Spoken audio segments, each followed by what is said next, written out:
تشکر از شما. تشکر. شما به‌حد خوب درک می‌کنید وضعیت اقتصادی کشور و از کدام امیدها وابستگی داشتن وضع اقتصادی کشور را.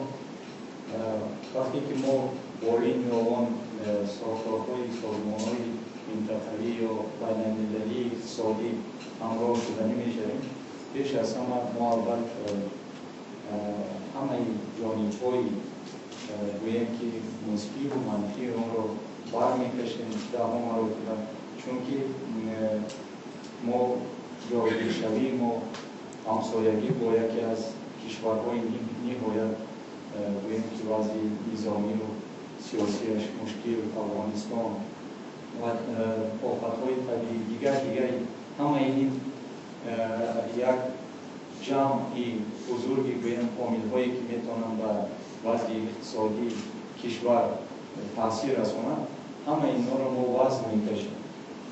این از یک طرف. از دیگر طرف ما اول مثال با این سازمان سرحد نداشتیم.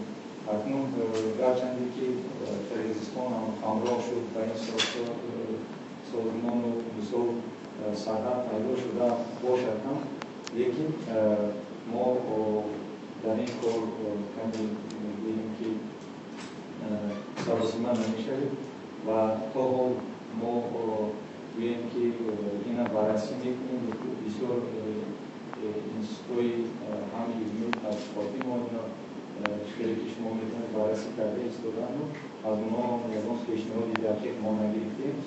از دیگر طرف از طرف دیگر ما میتونیم که در اصل رو ببینیم که مثال فعالیت اون کشورها در چارچوب این ساختار چگونه برای مانده میشود. مثال دیگر ما بسیار لازم است ببینیم که کشوری با ما همسایه و دوست قرقیزستان یا اینکه دیگر کشوری با ما دوست ارمنستان که ببینیم که با بسیار نشاندادهای اقتصادی کمی هم باشد با تاجیکستان نزدیک هستند.